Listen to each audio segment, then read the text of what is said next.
Hello दोस्तों, स्वागत है आपका अपने YouTube channel school study point पर। तो दोस्तों, हम वर्ल्ड ज्योग्राफी का सिलेबस लेकर चल रहे हैं। उसमें हमने किया था एशिया महाद्वीप के बारे में, 7 महाद्वीप 7 कॉन्टिनेंट्स के बारे में आपको बताया था।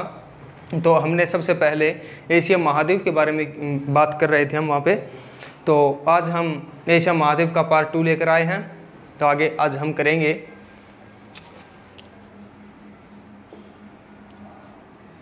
भूमध्य सागरीय जलवायु के देश। ठीक है, इसमें कौन कौन से देश आते हैं? सबसे पहले आता है हमारा साइप्रस, जॉर्डन, टर्की और इजराइल, और आता है अपना लेबनान। इजराइल और लेबनान। आखिर पूछ लिया जाता है एग्जाम्स में कि भूमध्य सागर की जो जलवायु है उसमें कौन कौन से देश आते हैं। तो उसमें आपको एक इनमें से दे देगा और 3 ऑप्शन अलग से दे देगा। तो आपको ये पता होना चाहिए कि इसके अंदर कौन से देश आते हैं: साइप्रस, जॉर्डन, टर्की, इजराइल और लेबनान। और हम आगे बात करें एशिया का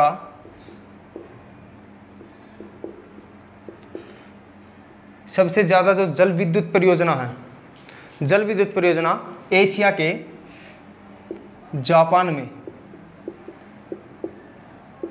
जल विद्युत परियोजनाएं बनाई जाती हैं।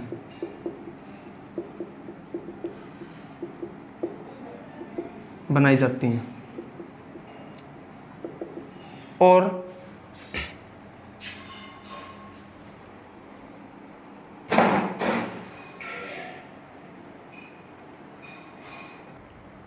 एशिया के जापान में जल विद्युत परियोजनाएं बनाई जाती हैं। और जापान में क्या होता है, एक जापान में है सबसे लंबी सुरंग है, एशिया की सबसे लंबी सुरंग,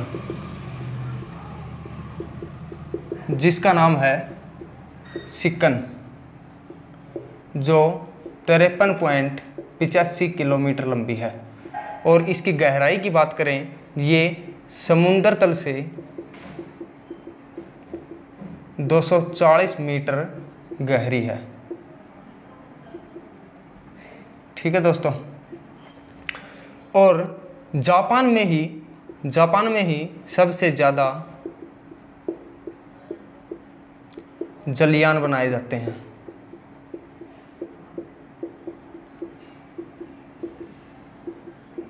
ठीक है, एशिया की सबसे लंबी सुरंग सिक्कन, जो जापान के अंदर है, 53.85 किलोमीटर, और समुद्र तल से इसकी गहराई 240 मीटर है। और सबसे ज़्यादा जलयान यहीं पर बनाए जाते हैं। और एशिया में सर्वाधिक अब हम लिखते हैं यहाँ पे एशिया महाद्वीप के बारे में कर रहे हैं हम, एशिया महाद्वीप के बारे में। ठीक है, सर्वाधिक जूट व गन्ना उत्पादक देश एक तो है बांग्लादेश और दूसरा है भारत। यहाँ पे सबसे ज़्यादा जूट व गन्ना उत्पादन होता है। और एशिया का सबसे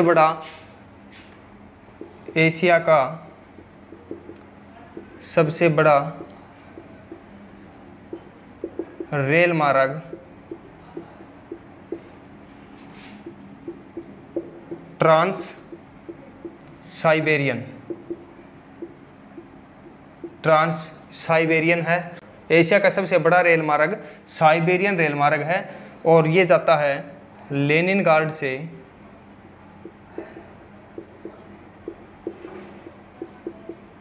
व्लादिवोस्टोक तक।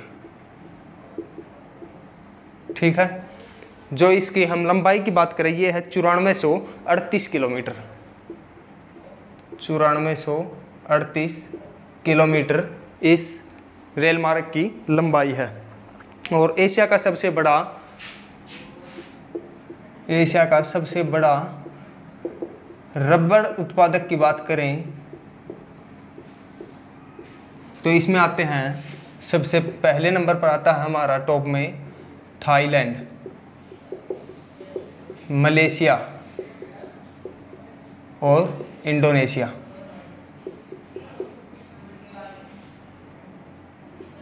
इंडोनेशिया, ठीक है।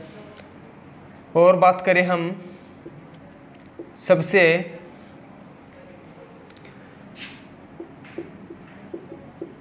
ज़्यादा चावल, गेहूं, तंबाकू,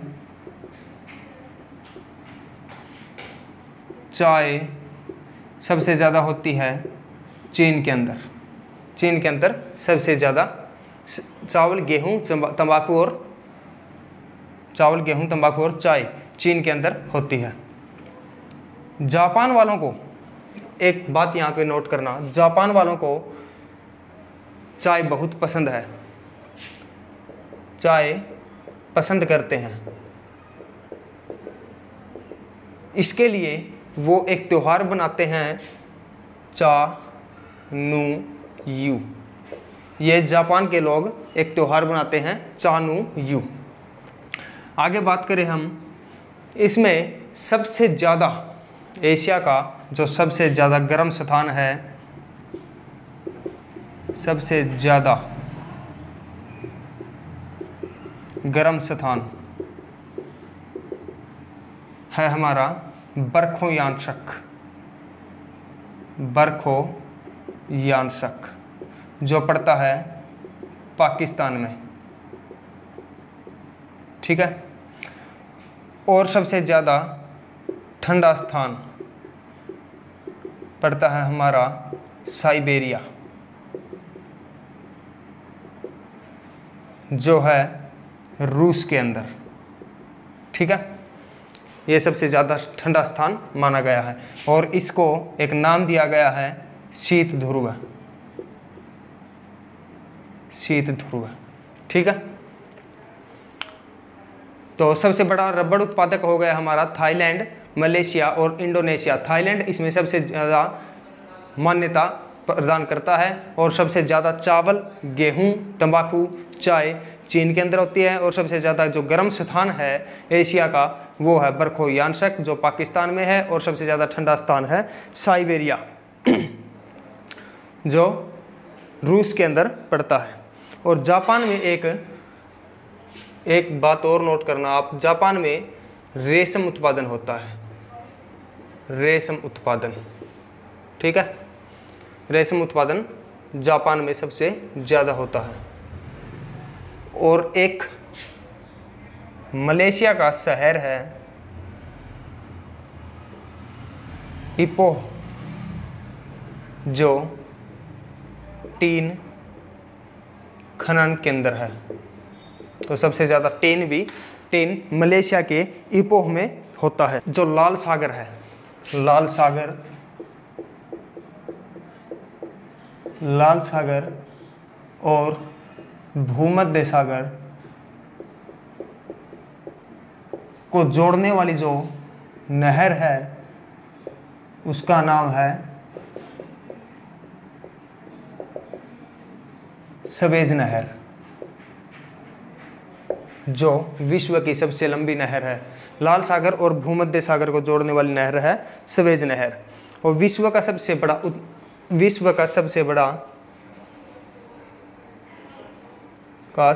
बड़ा सिनकोना उत्पादक के अंदर, सिनकोना उत्पादक, विश्व का सबसे बड़ा सिनकोना उत्पादक इंडोनेशिया,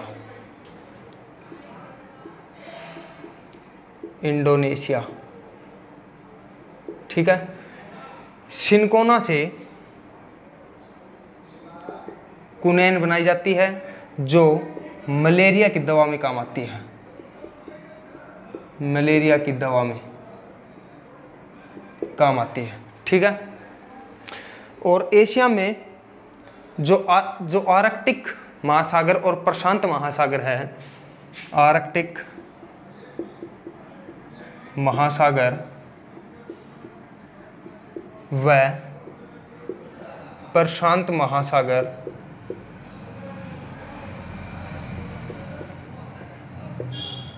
को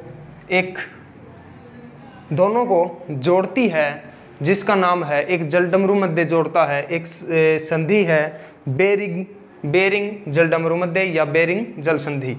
इन दोनों को जोड़ने का काम करता है बेरिंग जलडमरू मध्य।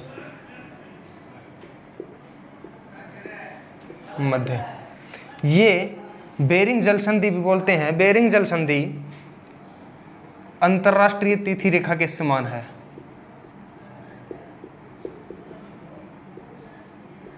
तिथि रेखा अंतरराष्ट्रीय तिथि रेखा के समान है बेरिंग जल संधि। और जो ये आर्कटिक सागर महासागर और प्रशांत महासागर को जोड़ते हैं, इनमें देश हैं, एक है अलास्का, अलास्का जो पड़ता है अमेरिका में, अमेरिका का एक राज्य है। और एक है कमचटका, कमचटका प्रायद्वीप, ये पड़ता है हमारा रूस में। ठीक है, ये हमारे हो गए। अब आगे हम बात करेंगे जापान के बारे में थोड़ी सी और। जापान के कुछ द्वीप हैं।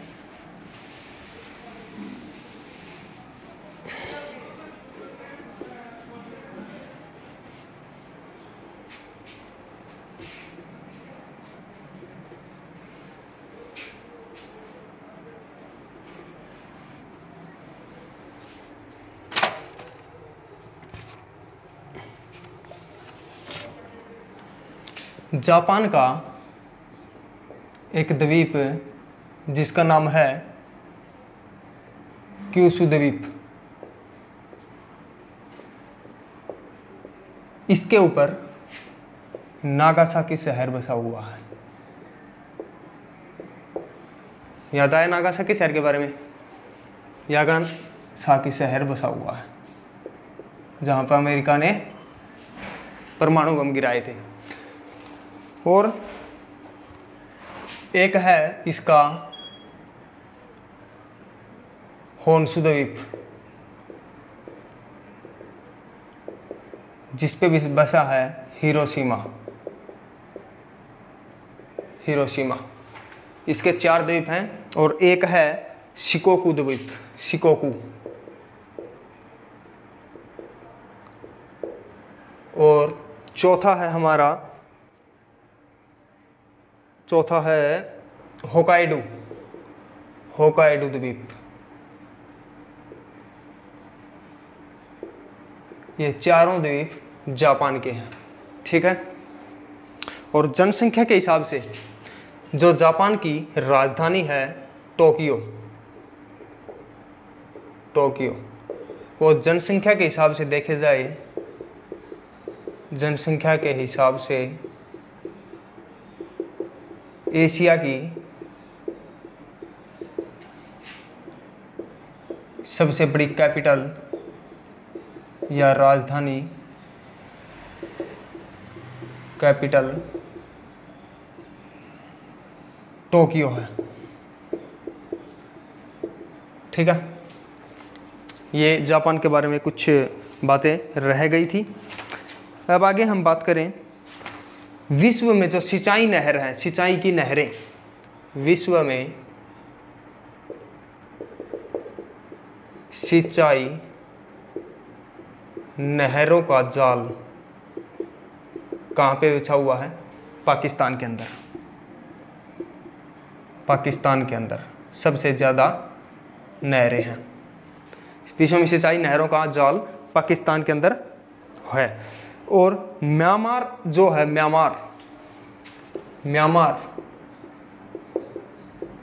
म्यांमार में जो बौद्ध भिक्षु थे उनके मंदिर बहुत ज़्यादा में है। बौद्ध मंदिर सबसे ज़्यादा म्यांमार के अंदर है। और एक आता है स्वर्णिम त्रिभुज।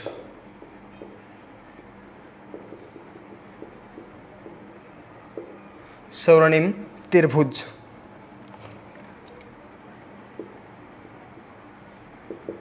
इसके अंदर 3 देश आते हैं जिनका नाम है कंबोडिया, लाओस, थाईलैंड और म्यांमार। लाओस, थाईलैंड और म्यांमार, ये 3 देश स्वर्णिम त्रिभुज के अंतर्गत आते हैं। आपको जितना भी करवाया जा रहा है सभी 1 नंबर के क्वेश्चन में एग्जाम्स के अंदर आते हैं। इनमें से पक्का ना पक्का कोई ना कोई क्वेश्चन आपको एग्जाम्स में देखने को जरूर मिलेगा।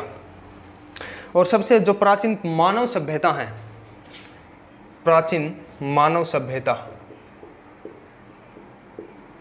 3 प्रकार की हैं, जो एशिया में ही सबसे पहले आई थी।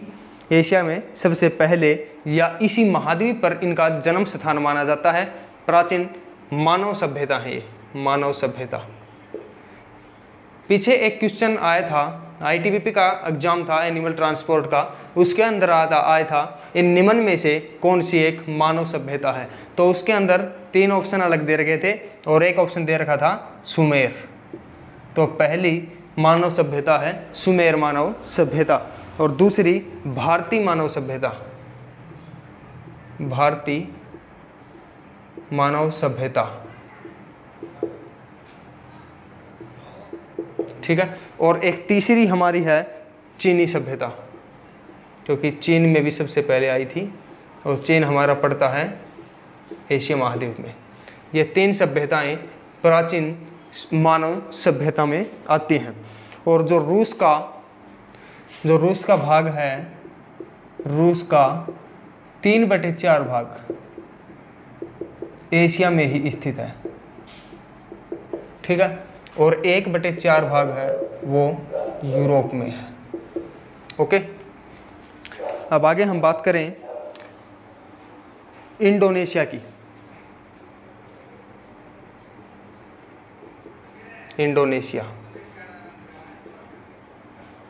इंडोनेशिया में सबसे ज़्यादा द्वीप पाए जाते हैं। सबसे ज़्यादा द्वीप इंडोनेशिया में ही है, जो नाम है सुमात्रा द्वीप।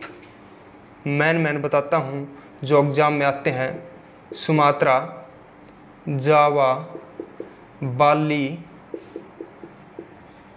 और सुमात्रा, जावा, बाली। एक है हमारा कालीमंतान और है हमारा सुलेवासी।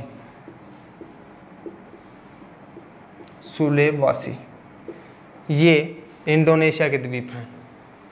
5 द्वीप हैं। तो यहाँ पे बहुत सारे द्वीप, लेकिन सारे के सारे ना तो किसी को याद होते हैं और ना ही एग्जाम में पूछे जाते हैं। मैन के बारे में पूछा जाता है तो इंडोनेशिया के द्वीप हैं सुमात्रा, जावा, बाली, कालीमंतान और सुलेवासी। और सबसे बड़ा द्वीपीय देश बोला जाता है इसको, क्योंकि यहाँ पे द्वीपों की संख्या सबसे ज़्यादा है। और एशिया महाद्वीप में 48 देश हैं। 48 देश एशिया महाद्वीप में हैं। कई किताबों में आपको 49 भी मिलेगा, 51 भी मिलेगा, लेकिन आंसर सही होगा 48 देश। और क्षेत्रफल के हिसाब से बात करूं मैं,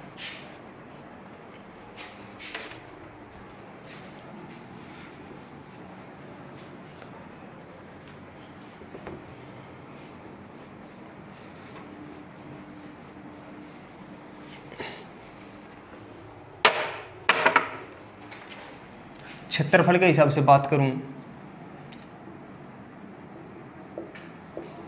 तो सबसे पहले आता है रूस, चीन, भारत, कजाकिस्तान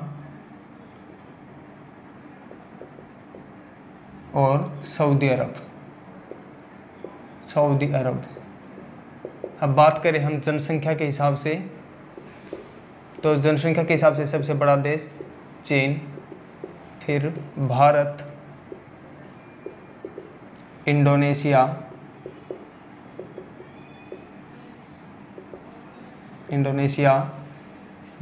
पाकिस्तान और बांग्लादेश। यह है हमारा जनसंख्या के हिसाब से, ठीक है। और जो बैकाल झील है विश्व की सबसे गहरी झील, पिछली वीडियो में हमने झीलों के बारे में भी किया था। जो बैकाल झील है ये कहाँ पर है? रूस के अंदर, रूस के अंदर है बैकाल झील। हमारा आता है एक अराल सागर, अराल सागर। ये कहाँ पे है? यह है कजाकिस्तान और उज्बेकिस्तान के मध्य में स्थित है। कजाकिस्तान व उज्बेकिस्तान के मध्य में अराल सागर स्थित है। फिर आता है हमारा जो ईरान के अंदर है एक मरुस्थल, उसका नाम है दस्त-ए-कावीर। ईरान के अंदर है एक मरुस्थल, उसका नाम है दस्त-ए-कावीर, ठीक है। और एक हमारा आता है मरुस्थल पश्चिमी चीन में, पश्चिमी चीन के अंदर तकलामकान मरुस्थल है, और ये भी मरुस्थल, ठीक है। ये हमारा आता है पश्चिमी चीन के अंदर। और एक आता है जो गोबी मरुस्थल, आपने सुना होगा, जो चीन व मलेशिया का संयुक्त रूप है।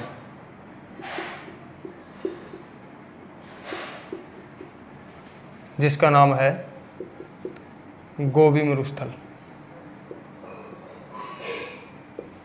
आपको पता ही होगा गोबी मरुस्थल के बारे में। चीन व मलेशिया का संयुक्त रूप, मतलब चीन और मलेशिया में ये थोड़ा थोड़ा बटा हुआ है दोनों देशों के अंदर, ठीक है। और एक है मलक्का स्ट्रेट।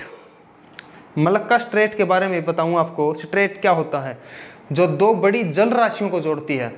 स्ट्रेट का मतलब है, स्ट्रेट दो बड़ी जल राशियों को जोड़ने वाली,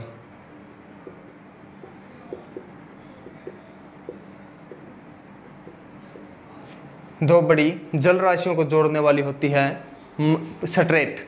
और एक है हमारा इसमें मलक्का स्ट्रेट, जो इजराइल, मलेशिया, सिंगापुर के बीच, इजराइल,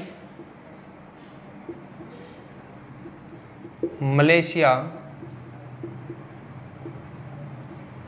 और सिंगापुर के मध्य जो रास्ता है उसको बोला जाता है मलक्का स्ट्रेट। इनके बीच के रास्ते को बोला जाता है मलक्का स्ट्रेट। तो आज हमारा दोस्तों यहाँ पे ख़त्म होता है एशिया महाद्वीप, एशिया कॉन्टिनेंट्स। आगे हम बात करेंगे यूरोप महाद्वीप की, ठीक है, या फिर और कौन सा महाद्वीप लेकर आएंगे। सातों महाद्वीप हम कर लेंगे। तो आपको अगर ये वीडियो अच्छी लगती है तो वीडियो को लाइक, शेयर और सब्सक्राइब ज़रूर करते चलिए। दोस्तों एक बात बता दूं आपको, जितना भी करवाया है या जितना भी करवाता हूं उससे बाहर आपको क्वेश्चन नहीं मिलेगा, ठीक है। आपको एशिया महाद्वीप के बारे में जितना भी बताया है इससे बाहर कोई भी क्वेश्चन उठ के नहीं आता। और आपको मैप की बात बताऊं, मैप से हम करेंगे तो आपको और भी अच्छा समझ आएगा। अभी हम मैप स्टार्ट करेंगे कुछ दिनों में, ठीक है। ओके दोस्तों।